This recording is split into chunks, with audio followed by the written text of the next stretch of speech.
اچھا تو بیٹا میں آپ کو آج ایک کہانی سناتی ہوں، ایک بھوت کی کہانی۔ یوں ہے کہ ایک زندہ بھوت کی کہانی ہے، وہ آپ کو سناتی ہوں، غور سے سننا، اس سے کچھ سبق بھی حاصل ہوگا آپ کو۔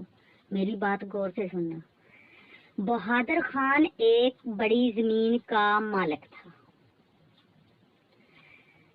وہ چھوٹی نہر سے اپنی زمینوں کو پانی دیا کرتا تھا۔ اس کی شادی ہوئی تو اس کی ذمہ داریاں بڑھ گئی۔ اس نے اپنی مدد کے لیے ایک مزارع کو رکھ لیا۔ فصل جب تیار ہوئی تو اس کی حفاظت کے لیے بہادر خان اور اس کا مزارع رات کھیتوں میں ہی سوتے تھے۔ ایک مرتبہ اتنی بارش ہوئی کہ بہادر خان کی خشک زمین پر سرسبز و شاداب ہو گئی۔ وہ اسے اپنی شادی کی خوش بختی تصور کرنے لگا۔ فصل پک کر تیار ہو گئی تھی۔ بہادر خان اور مزارع خلیان میں رات گزارنے کے لیے رکے ہوئے تھے۔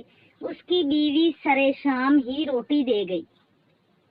تھوڑی دیر بعد بہادر خان کا دوست آ گیا اور اسے اپنے عزیز کی شادی میں چلنے کی دعوت دی۔ بہادر خان نے مزارع سے کہا، خلیان کی حفاظت کرنا اور میرے جانے کے بارے میں کسی سے کچھ نہ کہنا، یہ نہ ہو کہ کسی چور کو علم ہو جائے۔ اس وقت بہادر خان کے پاس 100 روپے تھے۔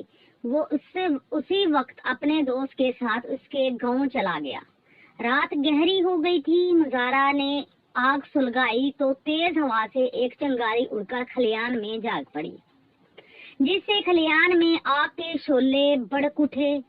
بیچارہ مزارع آگ بجھانے کے دوران میں خود بھی جل کر راکھ ہو گیا۔ اگلی صبح جب بہادر خان کی بیوی روٹی لائی تو یہ دیکھ کر حیران رہ گئی کہ سارا خلیان راکھ کا ڈھیر ہو گیا ہے۔ مزارع کی لاش دیکھ کر وہ یہی سمجھی کہ اس کا میاں بھی آگ میں جل کر مر گیا ہے۔ اس نے رونا پیٹنا شروع کر دیا۔ لوگوں نے آ کر اس کے رونے کی وجہ پوچھی تو اس نے بتایا کہ رات خلیان کے ساتھ میرا شوہر بھی جل کر مر گیا ہے۔ لوگوں نے مزارع کی لاش کو بہادر خان کی میت سمجھ کر دفن کر دیا۔ چند دن بعد بہادر خان شادی سے لوٹا تو آدھی رات کا وقت تھا۔ گھر کے سب لوگ سو رہے تھے۔ جیسے ہی بیوی کی نظر اس پر پڑی، وہ سمجھی کہ میاں کے روپ میں بھوت آ گیا ہے۔ وہ ڈر کے مارے چلانے لگی۔ اس کی چیخوں پکار سے گھر کے اور آس پاس کے لوگ جمع ہو گئے۔ وہ پوچھنے لگے کہ کیا ہوا، کیوں چلا رہی ہو؟ بیوی نے بتایا کہ مردے کا بھوت آ گیا ہے۔ بہادر خان یہ سن کر بہت حیران ہوا کہ اسے مردہ کہا جا رہا ہے۔ وہ لوگوں سے خوف زدہ ہو کر وہاں سے بھاگا اور قبرستان جا کر دم لیا۔ اس نے سوچا، رات کا وقت یہیں گزار لوں، صبح کے وقت جاؤں گا تاکہ دن کی روشنی میں لوگ پہچان لیں۔ بہادر خان کا بھوک سے برا حال تھا۔ صبح سویرے قبرستان سے نکل کر گاؤں کی طرف روانہ ہوا۔ جس وقت وہ گاؤں پہنچا تو ایک آدمی وہاں سے گزر رہا تھا۔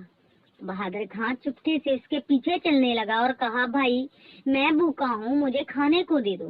اس آدمی نے جب دیکھا کہ یہ بہادر خان ہے تو خوف زدہ ہوا اور ایک چیخ ماری اور دم توڑ گیا۔ یہ ماجرا دیکھ کر بہادر خان ڈر کے مارے دوبارہ بھاگ کر قبرستان میں چھپ گیا۔ لوگ اتنے میں ایک آدمی کو دفنانے آ گئے۔ جب اسے سپرد خاک کر دیا تو خیرات کی کھجوریں بانٹنے لگے۔ ایک آدمی بولا، پہلے گن لو کہ کتنے لوگ ہیں، پھر اسی حساب سے بانٹنا۔ دوسرا بولا کہ 100 لوگ تو ضرور ہوں گے۔ خان بہادر بول اٹھا، 100 آدمیوں کو تو بعد میں دینا، پہلے مجھے میرا حصہ دو۔ بہادر خان کی آواز سن کر لوگ جوتے، بیلچے اور کھجوریں چھوڑ کر بھاگ کھڑے ہوئے۔ اچھا بیٹا، اب تھوڑا سا ہم ریلیکس کرتے ہیں، پھر میں باقی حصہ سناتی ہوں، اوکے؟